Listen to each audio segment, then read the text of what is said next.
In this tutorial, I'll show you how to add shine effect to logos. Let's get to it. Open Premiere Pro and create a new sequence. Then add the logo to the timeline. Then open Effect window and search for lighting effects. Add this effect to the logo layer.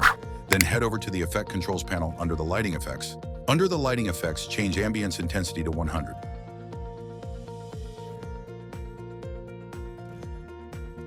Now let's expand light. One settings, change spotlight to directional and change intensity to 100 here as well. Then select the pen tool that's under the lighting effects and inside of the preview window, create a mask to the left of the logo that's taller than the actual logo.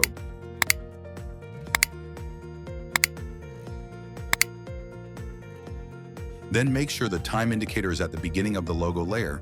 Create a keyframe for mask path by clicking on stopwatch icon, then move half a second forward, that would be 15 frames for me.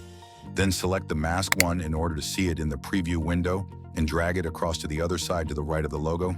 Make sure it is not touching the logo, and that way we've created the animated shine that's going across here. We have the animated shine effect. Thank you for watching.